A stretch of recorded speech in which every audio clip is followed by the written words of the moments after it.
button. All right, we are recording. I'm going to hit the live button. Starting live. All right, we are on live. I can see you in my phone. All right, I am going to hit the paste button, put that in the comments, and then I'm going to pin it. All right, so it's pinned.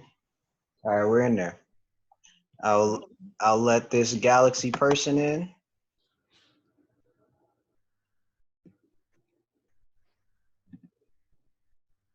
All right. Okay, Galaxy S9, you are officially in the building. All right, is yours showing recording at the top? No. Yes, it is. Perfect. Okay, so you're recording. All right, we got that going. Okay, welcome. We are just getting our technology together. Giving it a few minutes for people to log on. If you're watching, wave a hand, say hello, say hi. Let me know how your Friday is going. Let me know if you can see the screen.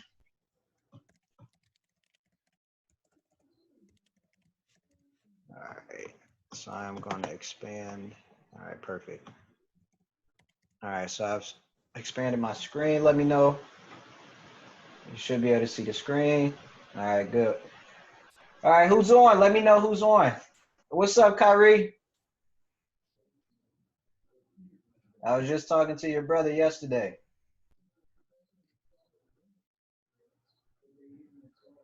We got to chop it up anyway, man. I want to talk to you about some stuff out in Cleveland.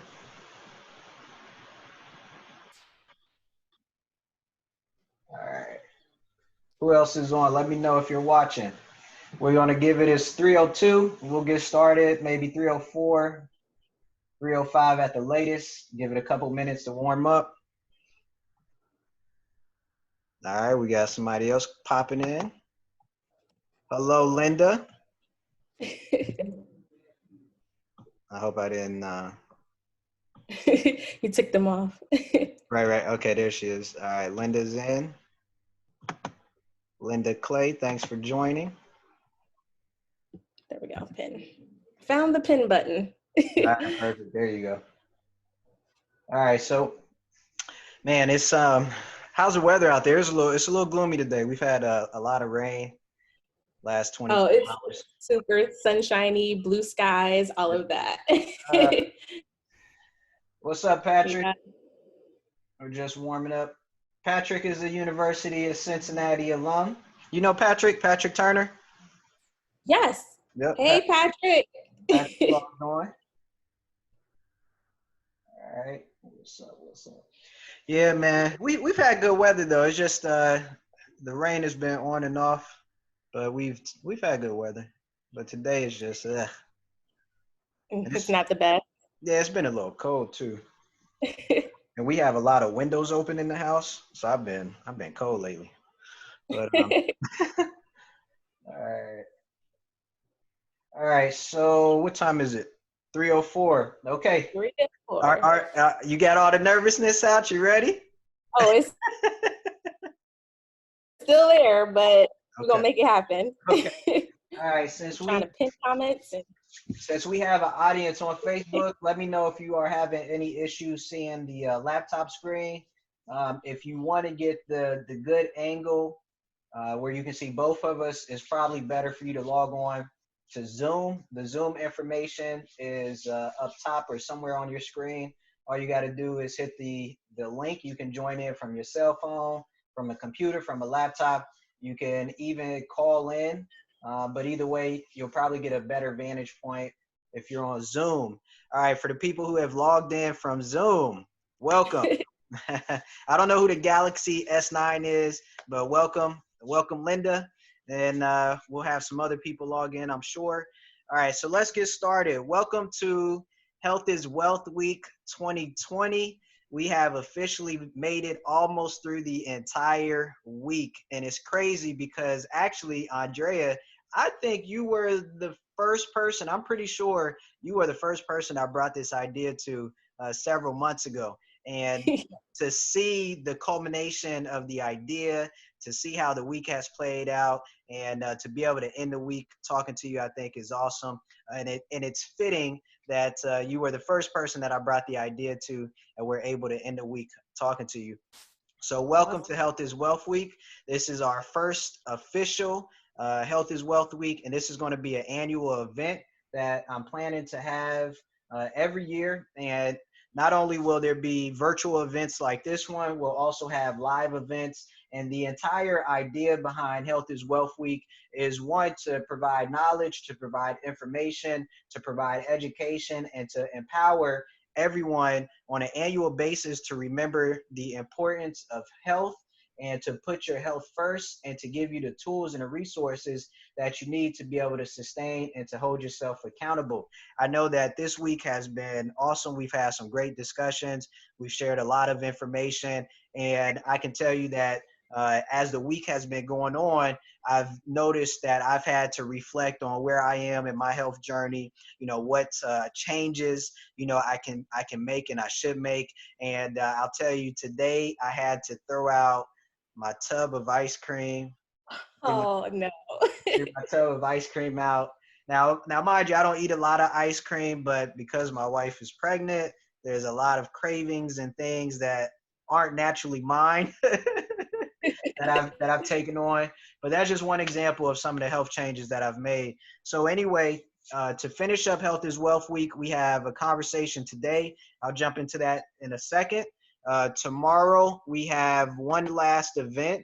And tomorrow is actually an event where I'm asking you all to join in and actually get out and get active.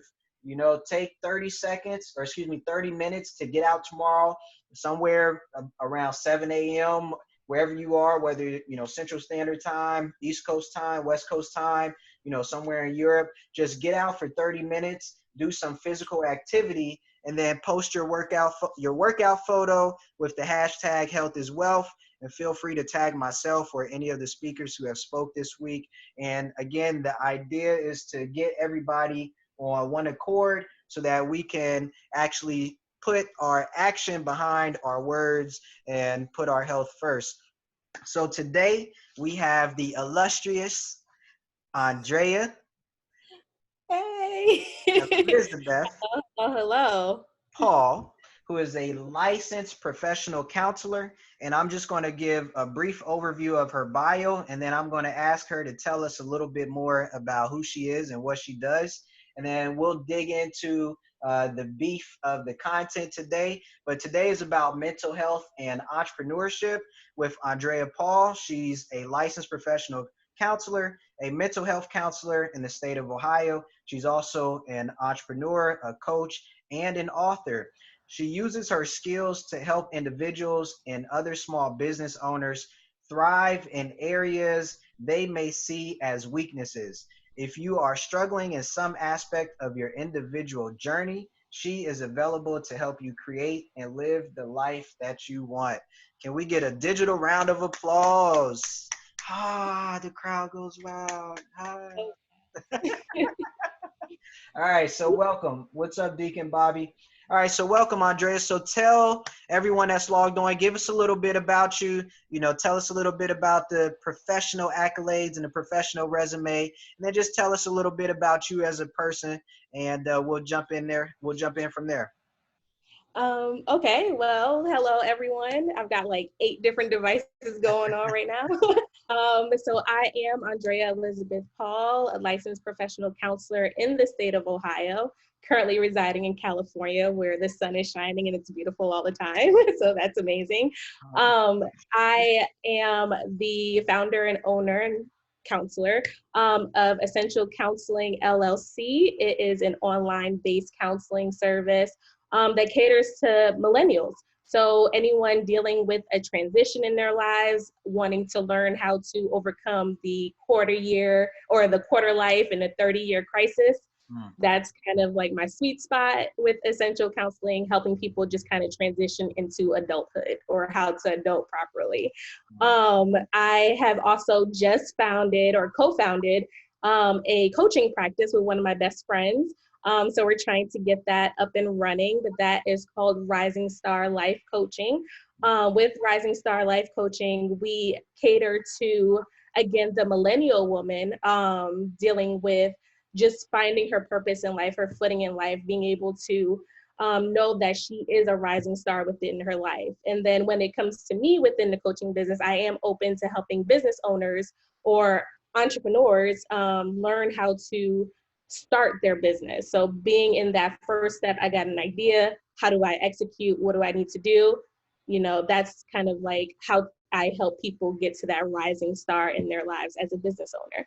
I like it. Okay. Yeah. So what about, how about one tidbit or one, what would they say? One, something people normally don't know about you from a personal standpoint. What people don't know about me. Interesting tidbit. People, interesting tidbit. That's really hard. What's an interesting tidbit? I'm a cat owner. If you follow me on Facebook or Instagram, I own cats. I am a cat person. Mm, Dogs really don't do it for me. So I think that just goes with my nature, like just kind of cool, calm, and collected. Don't bother me. 3 belly rubs, I'm good. Go about your business. okay. I don't know how we're such good friends then, because I tell you, cats are cool, but I don't like cats, man. I don't like cats. I mean, they're cool, but I don't know. I'm more of a dog person, but that's cool. Okay. All right. So she's a cat lady. She loves her cats. Awesome, awesome, awesome. All right, so one of the things, before we jump into it, one of the things that you mentioned, and I think this kind of revolves around what we'll talk about today. How not to go crazy as an entrepreneur, how to prepare yourself mentally, to be an entrepreneur, and talking about some of the mental aspects of entrepreneurship. Well, one of the big initial aspects mentally of being an entrepreneur is going from idea to action. And so you Mhm. talked about helping people who are in that initial stage of, I have an idea, I think I want to be an entrepreneur, how do I move along? So maybe if you could shed a little light or talk a little bit about some of the difficulties that people often have, because there's no shortage of business ideas. It's just making that transition mentally to actually move into starting a business and going down the entrepreneurship route. Right. So you just in my own experience. So in addition to being a counselor and coach, I did help co-found Boss Magazine, which was a magazine that catered to entrepreneurship and higher education for minority youth. And with that being like my first business entrepreneurship experience, it was really hard for me to understand that going from idea to execution. So, okay, so do I need a website? Do I need a LLC? What are those things that I need? But at the same time, understanding that those things could be busy work Mm, when you could just get the idea out there, you get the website a week from tomorrow. You don't need it today in order to start what you're doing. mhm. So I've noticed just overall with the people that I've surrounded myself with and the people who've come to me for help with business, with their business ideas, it's just like, okay, I just don't know what to do. I don't know how to do it. And how do I make sense of what this idea is? So if Bobby down the street is like, I have an idea for a food truck. I don't have food. I don't have a truck. Now what? So Bobby, who has a food truck idea, why don't you start with the ebook that's recipes? Go live on Facebook and make recipes so you build your audience base from there. And then a week from tomorrow, build a website, get the funds, and start the food truck process. So it's not, you don't have to start from 100 in order to get your business off the ground. Which is a good point. I would say mentally, that I think the correlation is like analysis paralysis analysis, or just there's so much information, and I hear that, you know, similar grumblings when people, they just don't know where to start. And even if they have some type of experience in whatever field they want to start a business in, they get overwhelmed by the amount of the information and overwhelmed by the magnitude of the task. And then, like you said, people have this tendency to think that they need to do everything now. They have to have everything in place now. And so what I'm hearing you say is that, you know, you don't have to have everything in place, and being able to filter through what's, you know, busy work and what's non-essential, and being able to pinpoint on what's essential and what you actually need now to actually get started. Yeah. Yeah. Okay. Okay. So being able to cut the noise at least at day one and just move forward with the idea, because if you don't move forward, someone else will, and then you'll be stuck like, oh my gosh, they took my idea. Well, you didn't do anything with it, so how are you going to, you know, make it work for you? Mm-hmm, mm-hmm. And I remember when you dropped the Boss magazine. I thought that was the dopest thing ever, because I remember, I literally remember this. The Barnes and Noble that I bought that magazine from is no longer open. Oh wow. They've turned it into a department store, but it was the downtown DC Barnes and Noble, you know, huge store, and I used to go there all the time. And I remember perusing the magazine section, and I was like, oh my God, that's Andrea's magazine. And the quality of the magazine, the quality of the print was top notch. So I remember very vividly. So that was awesome. All right, so moving on. All right, some of the things we'll talk about today: how not to go crazy as an entrepreneur, how not to go crazy as an entrepreneur, and how to prepare yourself mentally for entrepreneurship. So talk a little bit about the idea that there are even some challenges mentally, you know, that you'll face as an entrepreneur. And I guess we can kind of dig into it from there. Okay, no problem. So just off the bat, I doing research, one as a counselor and as a business owner, I have come across the statistic that that over 40% of entrepreneurs have a diagnosable mental health issue. So, I mean, in general, that makes sense to me. Because if you think about it, if you're working a 9 to 5 and you can't sit still at a desk, we can attribute that, you know, very crudely, ADHD. If you are at work and you're miserable going into this place every day, we can very crudely again say that's depression. You go into work, there's no job security, that's anxiety, you know. So it makes sense in, you know, a very crude, high level way of thinking of it. So if over 40% of entrepreneurs have some type of diagnosable mental health issue, how can they use this issue or diagnosis to their benefit? So we understand when you can't sit still at a desk, you're miserable going to job every day, you know, there's no job security. So the next best thing is to create a business of your own. Something you can control, something you can make what you need it to be in order for you to be successful. So many creative people, again, can't sit still. They need to fidget, they need to draw, they need to create something. So in a creative business, being able to use that to your advantage. So if you're a painter, you put out, you know, 3 paintings a week, you know, that would be more than the average person. So being able to use what you have in order to get what you want, which would be this thriving business, you know, could definitely take you 10 steps ahead of where you were in the 9 to 5 you didn't believe in.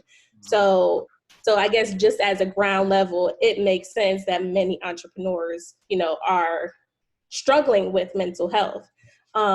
So just overall, the allure of entrepreneurship. You're your own boss. You could wake up at 10 o'clock, 12 o'clock in the day and then get started. You don't have to live within the constraints of what someone else has fixed for you. So being able to discipline yourself within the constraints you hold yourself to. So if you're going to wake up at 12, you start at 12, you know. So being able to, again, make it what you need it to be in order to be successful. So you said a lot there that I want to unpack. Sorry. No, it's all right. It's all right. I want to unpackage it. I want to unpackage it because as I've been an entrepreneur now for 10 years, and I had entrepreneur stints before that without really even knowing what entrepreneurship was. So as you're talking, I'm just replaying that entrepreneur's journey in my mind. And although we all go through different nuances of the entrepreneur journey, there are a lot of similarities and a lot of characteristics that are the same. And so I'm just replaying all of these different things that I've experienced, over time. Now, one of the things you mentioned that just naturally, 40%, you said 40% of entrepreneurs have a diagnosable mental health condition. So can you just break down a little bit what you mean by diagnosable? Because I think, one, we're talking about mental health. So there's already the stigma that people don't talk about mental health at all. There's a stigma that people aren't going to seek any type of professional assistance with mental health or even acknowledge that they may have some mental health issues. So can you talk a little bit about maybe diagnosis and maybe symptoms and how to acknowledge or how to discover, or if you have ideas on, hey, I may be suffering from some type of mental health issue. What are some of those symptoms like? Just kind of shed a little light on that, the diagnosis and all of that. All right. I know it So was off the cuff. I know it was off the cuff. that's fine. So just in general, so therapists, counselors, psychologists, psychiatrists, we live off of this purple Bible called the DSM. So the Diagnostic Statistical Manual of Mental Health Illnesses. So this purple Bible lists every mental health illness, concern, that disorder that is known to man at this time. So within that, you can, flip to a page and see this list of symptoms or criteria in order to be diagnosed. So in general, in order to be diagnosed with a mental health disorder, you have to meet a certain number of selected criteria. So in general, again, very high level, very crudely, to be diagnosed with a mental health disorder, your symptoms have to impair your functioning in important areas of your life. So, for example, depression, major depressive disorder. You have to meet 5 criteria out of 9 in order to be diagnosed with major depressive disorder. If you meet 4 of those criteria, they're kind of catch-all diagnoses, like other specified depressive disorder. If you don't meet that threshold, then you don't have major depressive disorder by the textbook. With what I have found in working with minority clients and just, across the research, our symptoms do not match the textbook. So in being, a minority counselor, African-American counselor myself, when we go to meet with someone for the first time, ask them about what they've been experiencing, they may not say, I haven't been sleeping or I've been oversleeping. They may not say that I've been crying all day in order to meet, the 5 criteria for depression. They may say, I lash out at my partner. I drink every day. So being able to put everything in context in order to paint a bigger picture of what's going on could help the diagnosis. So I guess as a segue to this conversation, being able to meet with a culturally competent and sensitive therapist is very important. So just kind of, throwing that out there, because you just in my own mental health journey, which I think you want to touch on later on, but meeting with psychiatrists and counselors who didn't understand that cultural sensitivity took me from 0 to 100, in the world of diagnoses in a matter of a day. When I did meet with someone who understood the bigger picture, of my life and my presentation, then, that kind of dropped down to one of those kind of catch catch-all diagnoses. So being able to meet with someone who understands like, nah, that's not really what it is, or this is what it is, could really impact the way, that trajectory in mental health can go. Excellent, excellent. Okay, yeah, I've never heard of the Purple Bible. The Purple Bible, it's around here somewhere, Purple but Bible, the it's Purple huge. Bible, the Purple Bible. All right, so I'll just point out one thing from everything you said, and I'll move on to the next question.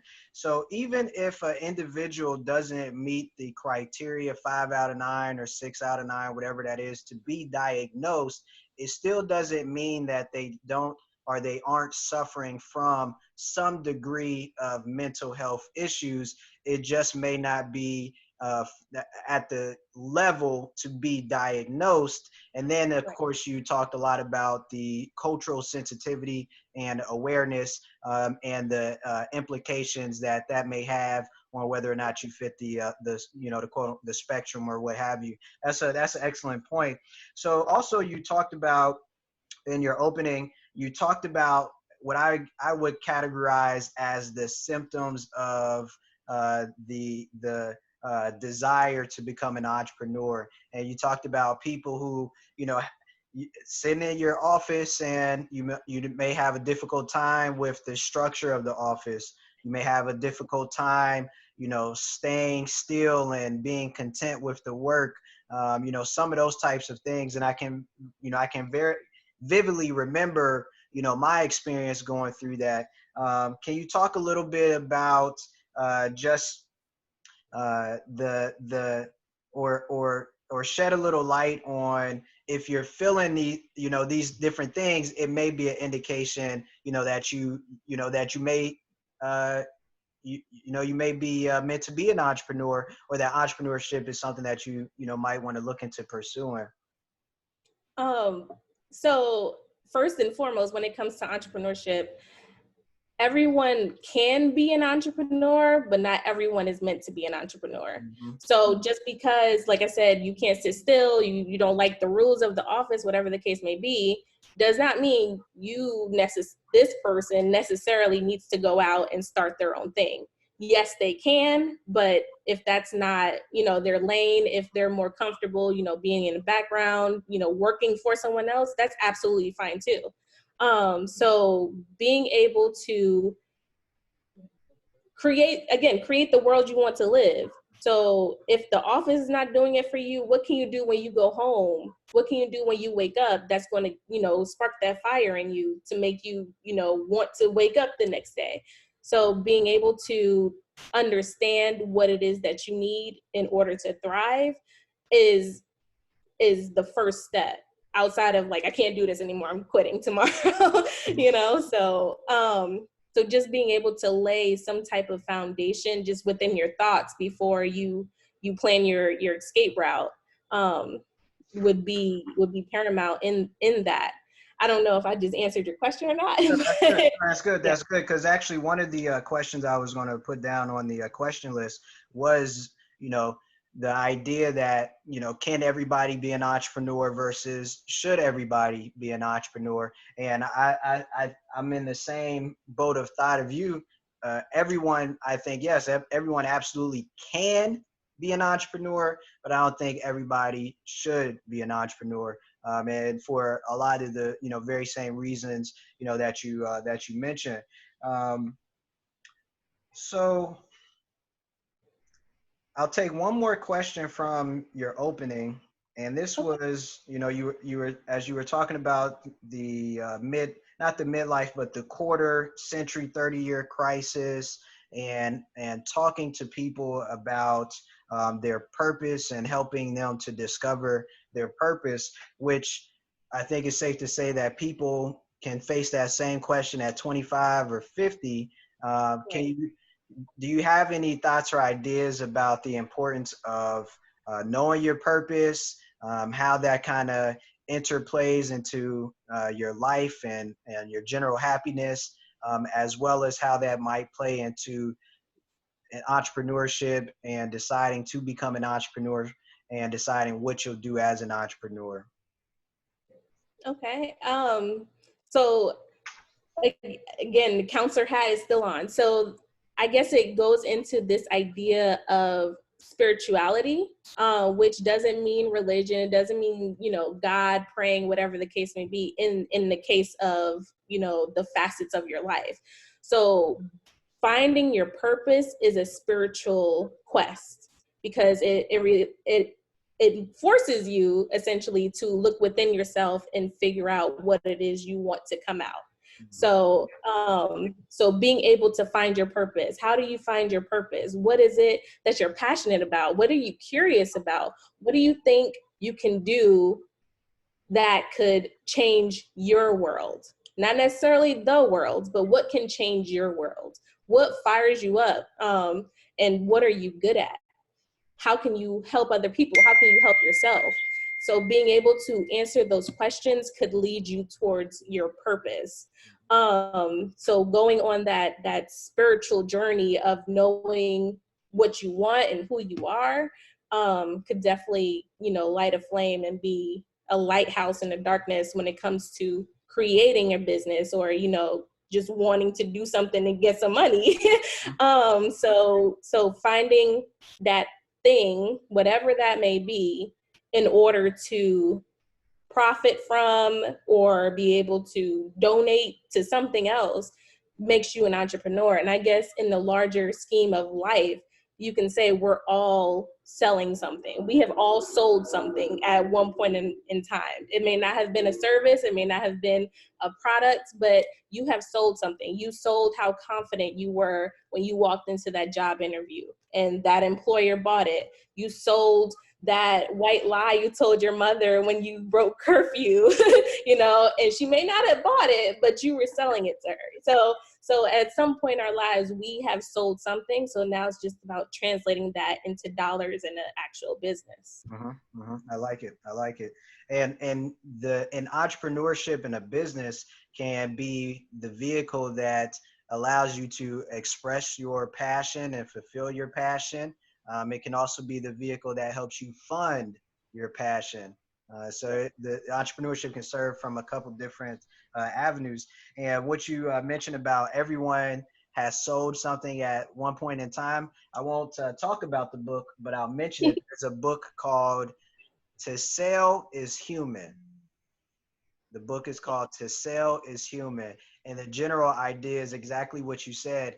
Everyone at some point in time has to sell something, and it might be something as trivial as trying to sell a lie to a parent, or trying to, sell yourself for a job interview. At some point in time, everybody in human nature has to sell something. So yeah, that's a good point. All right, so let's see. Moving on from there, let's talk a little bit more about things that maybe we can do and to prevent ourselves from going crazy and to prepare ourselves mentally for entrepreneurship. Let's try to dig into that a little bit more. Okay, so definitely. So I guess ways to keep sane in the world of entrepreneurship. So in essence, so there's this theory that's usually related to college students, but I think it definitely can be applied to entrepreneurship. Is this idea of the John Henry syndrome? I don't know if you've heard the story of John Henry. He worked on the train tracks and he worked himself out. He burned himself out and died because he worked so hard.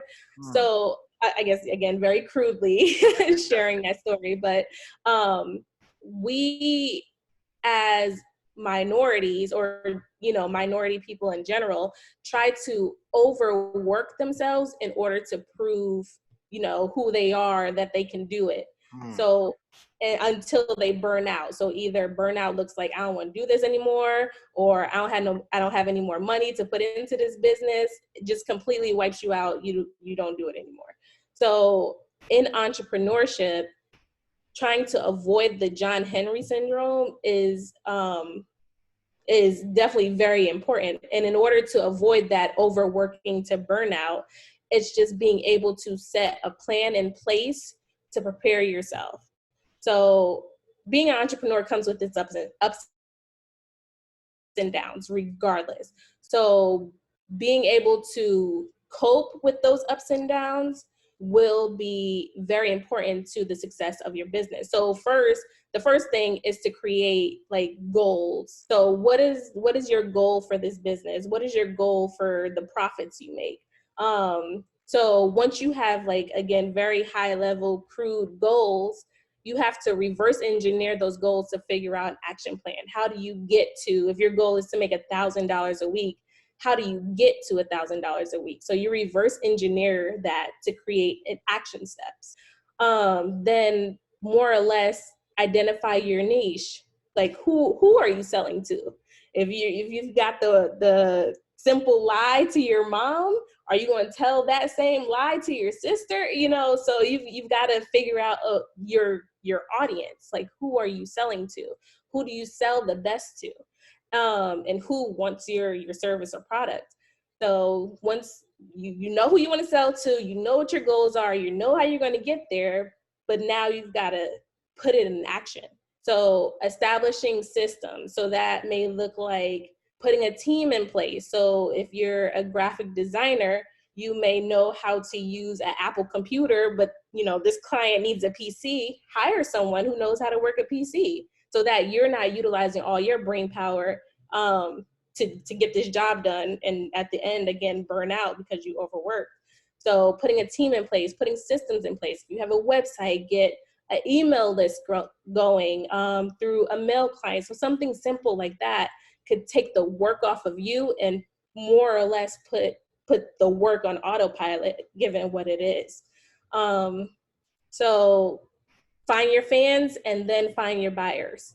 So if you find your fans before you find your buyers, the buyers will come because you need someone to vouch for you. So if you, regardless of your business, if you put your face out there, you put the idea of your product out there and people are buying into the idea of your product, they'll talk you up. They'll support you. They may not buy, but then that'll get the next person curious and say, hey, I should get this. So being able to understand that the fans come before the buyers. And again, this just goes into the idea of building the business. So once you got your fans, you got your buyers, you got your goals, you know who you're selling to, deliver. Just deliver what it is you say you're going to deliver. So if you make pizzas, I need a pizza. Where's my pizza? You've got to deliver that product to the quality you said you would deliver it. And then lastly, adjust because not everyone's going to like what you have to offer. So if you put out this pizza, nobody likes it, ask them, how can you make it what they need it to be in order to enjoy it? So you do that, wash, rinse, repeat, and put that plan in place in order to put out the best products, put out the best service for the people that you intend it for.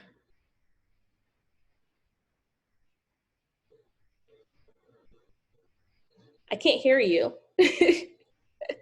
Sorry.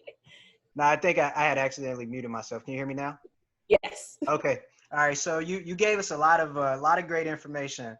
And Sorry, no, a lot. It's all right. It's all right. That's why I'm here. That's why I'm here. So I could tell you, talking from one experienced entrepreneur to another, we speak the same language, right? Now, I don't know, I know I got a lot of people watching. I don't know where everyone is on their entrepreneurship journey. So some may be further along, statistically, there are probably more people watching who aren't quite as far along in terms of their entrepreneurship journey. Because I know for a fact I have 10 years or more. I think you published that magazine at least 8 years ago, so you're at 8, 10 plus years. So we're speaking a coded language in a sense. So I want to kind of backtrack a little bit. When you talked about, you gave us a structure for, how to start to approach our business. You talked about the importance of goal setting, having an idea for, what you want your profits to be. You talked about creating a team and things like that. So from a high level standpoint, I certainly understand what that means. And then Right. from a detail standpoint, I also know what that means. And I know it's not quite as easy as it rolls off the tongue, because everything you said, there are layers upon layers upon layers of information, of skills, of Right. understanding that go into play with all of that.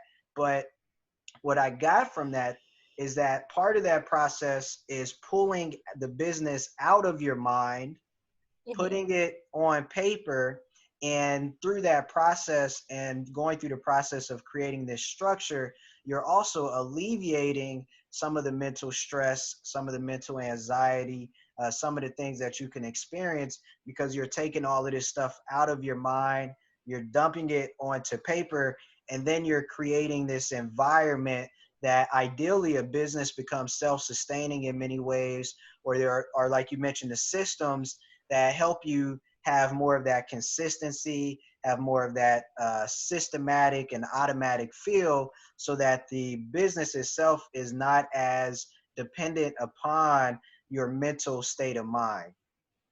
Right. So absolutely. So what again, what I've noticed when it comes to at least, service-based entrepreneurs, like myself, we tend to exchange our time for money. Mhm. So I give you an hour of my time, you pay me for that hour.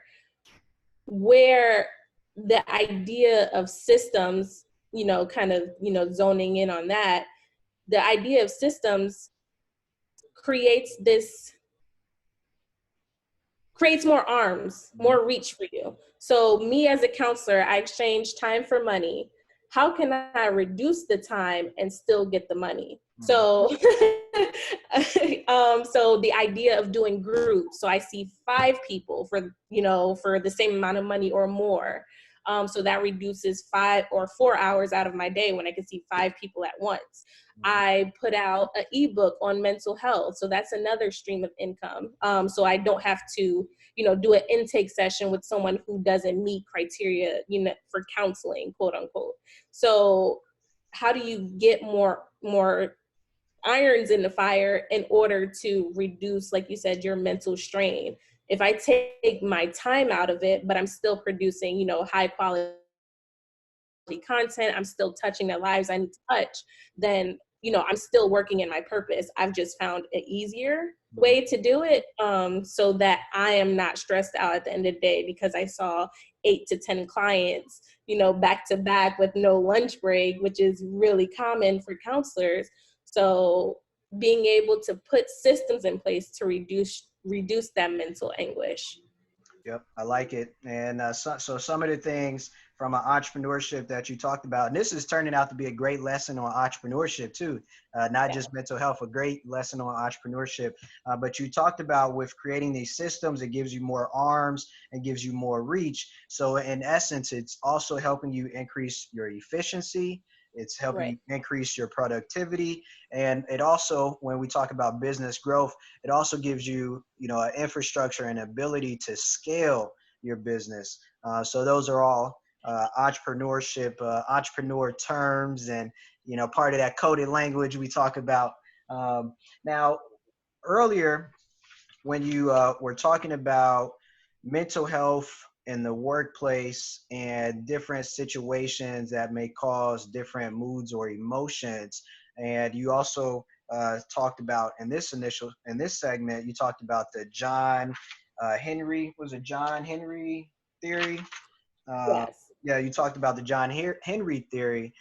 Can you talk a little bit about um, and you may have covered this with the John Henry theory, but just a few more examples of how entrepreneurs, because of the work environment, but because of the way that they work, you mentioned one with psychiatrists and meeting back to back. But can you talk a little bit about how the nature of entrepreneurship tends to lend itself to what type of moods or emotions entrepreneurs will experience going through that process? And we talked about some of them. Can you just talk a little bit more about that, and maybe the just what you might experience and how that might feel, and how you can notice whether or not you're doing yourself harm? Right. So So in general, like mental harm looks like decreased functioning. So again, diagnosable, it has to impact your life in some way. But in entrepreneurship, in business, even, going through everyday life, if you make $100 your first day, you put up an ad, you're going to celebrate that. That's super exciting. I made $100 today, putting out this product. That's awesome. At day 100, $100 a day isn't that alluring. It's not that great. So it's definitely an emotional roller coaster when you feel that you've put in so much energy and so much work into this project, again, whatever it may be, life in general, and you're not seeing the results you think you should be seeing. So being able to navigate, again, the ups and downs, knowing that there will be ups and downs, could reduce some of that anxiety and that stress.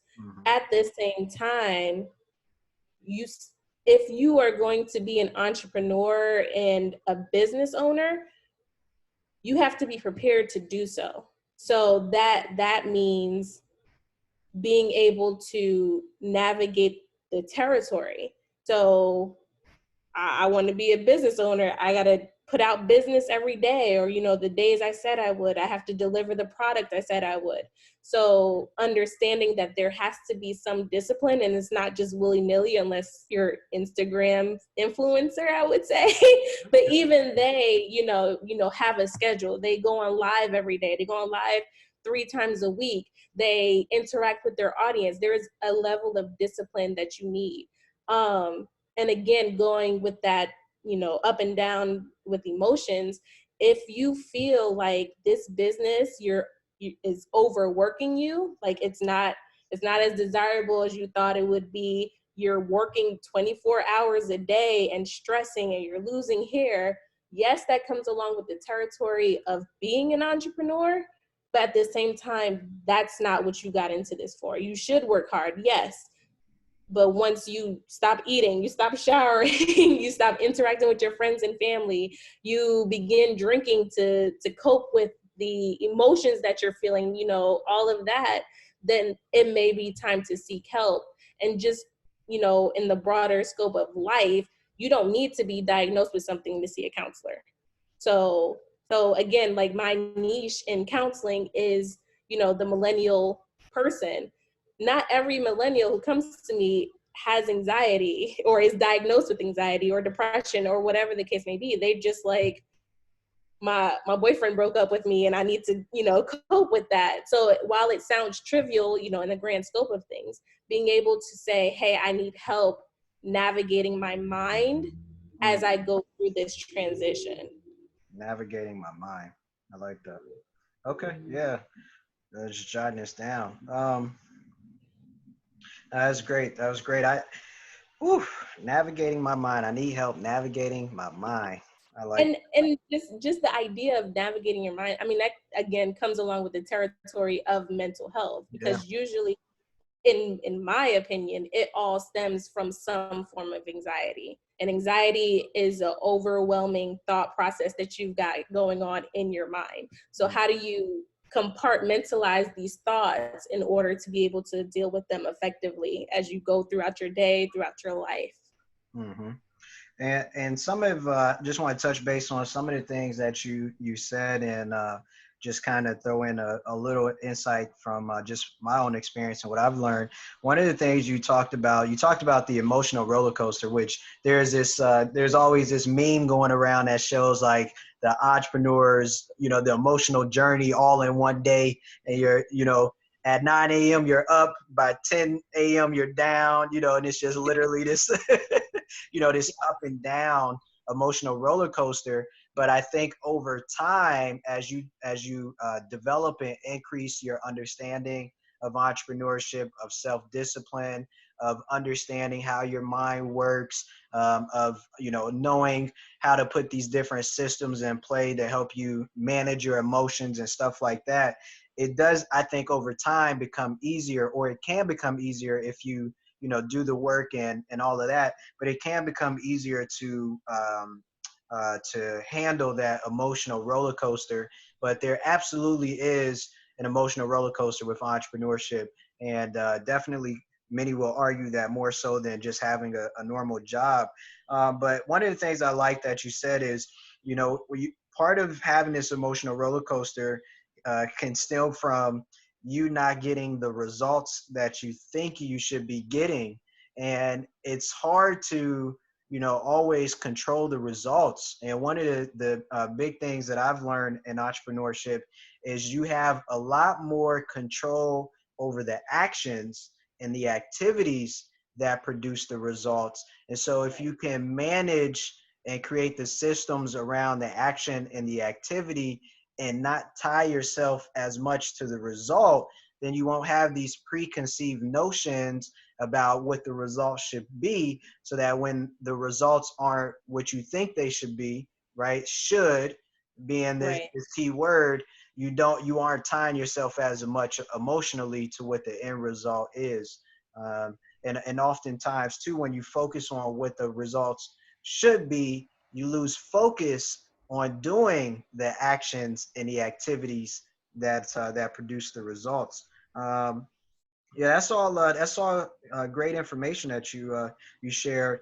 And burnout is a big one. And a lot of things that you mentioned about, you stop eating, you stop showering. Those behaviors, those are more emotional in relation than actual and than factual. And I guess what I mean by that is, there's 24 hours in a day. And like you mentioned, creating the systems, creating the efficiency, creating the productivity is not so much about how much you work.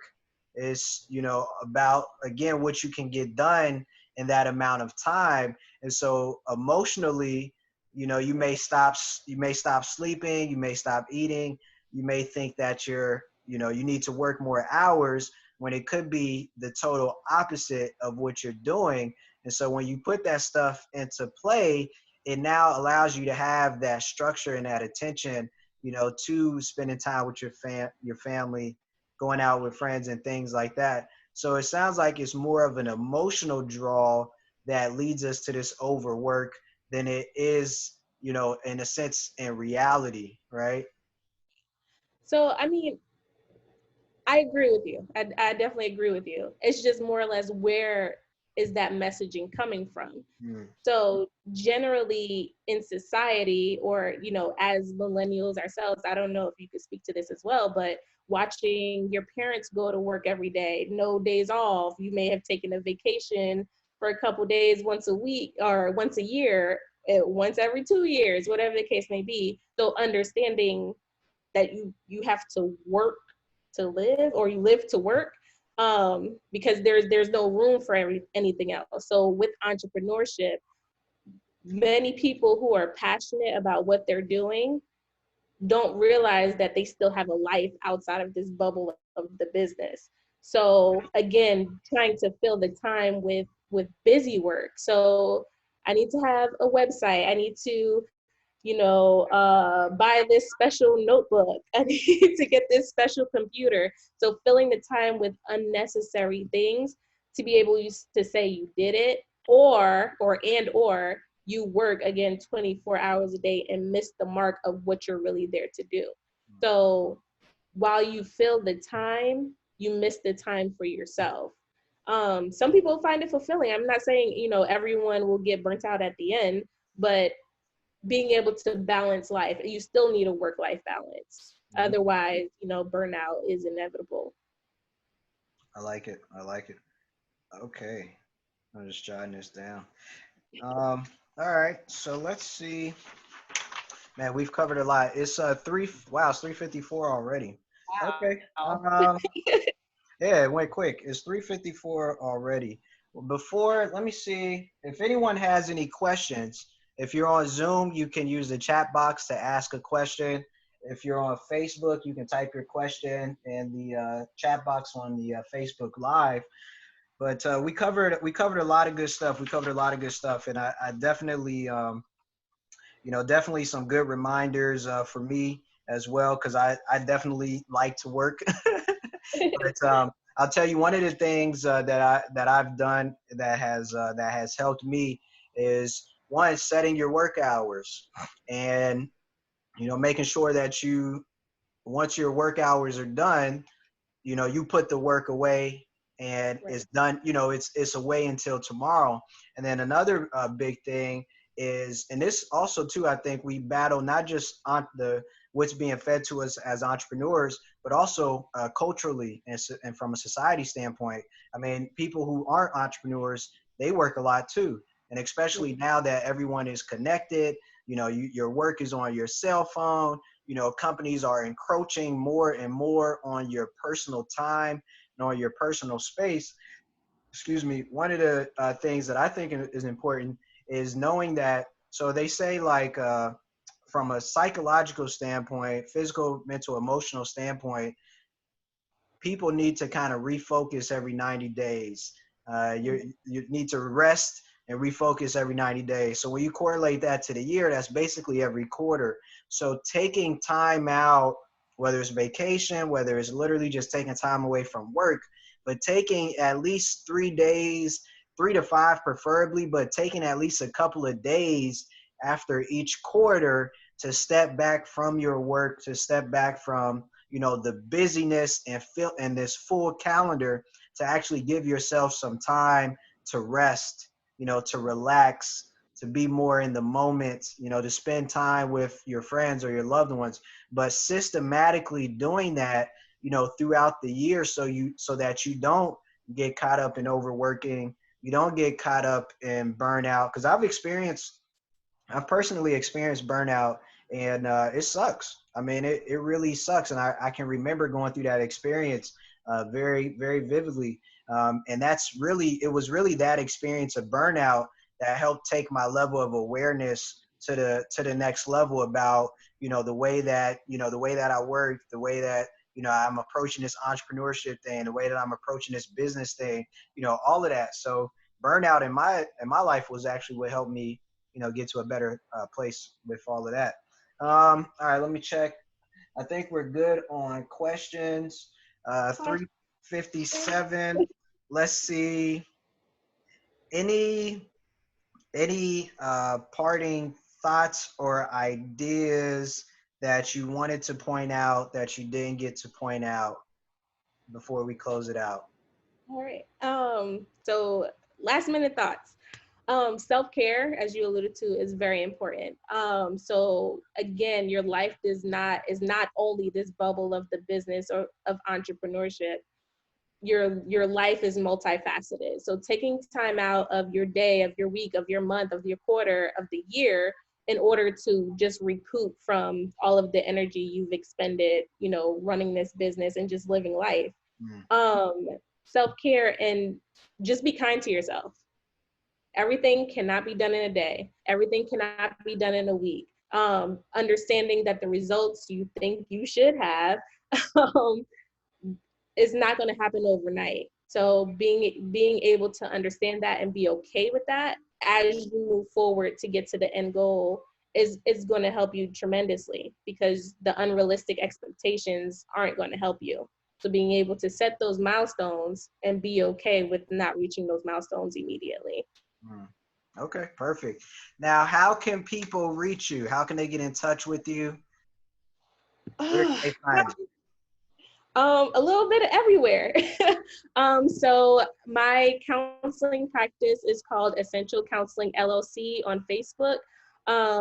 My coaching practice, again, with one of my best friends, is called Rising Star lifecoaching.com.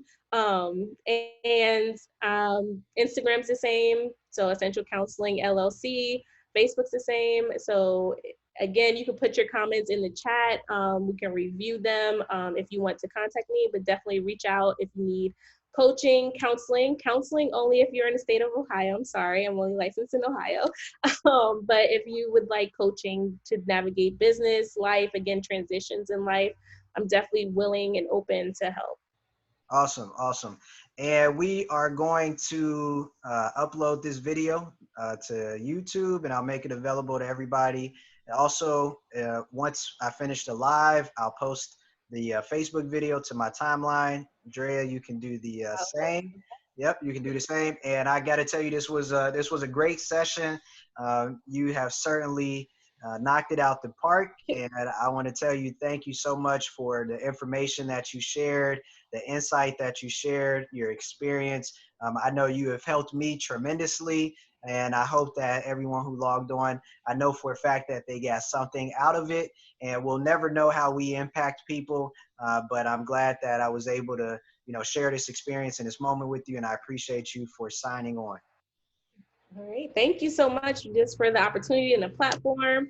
Again, follow me everywhere, Essential Counseling and Rising Star Life Coaching. So. All right, that's it. We ended on time, 4 p.m. All right. Thank you, guys. All right, take care.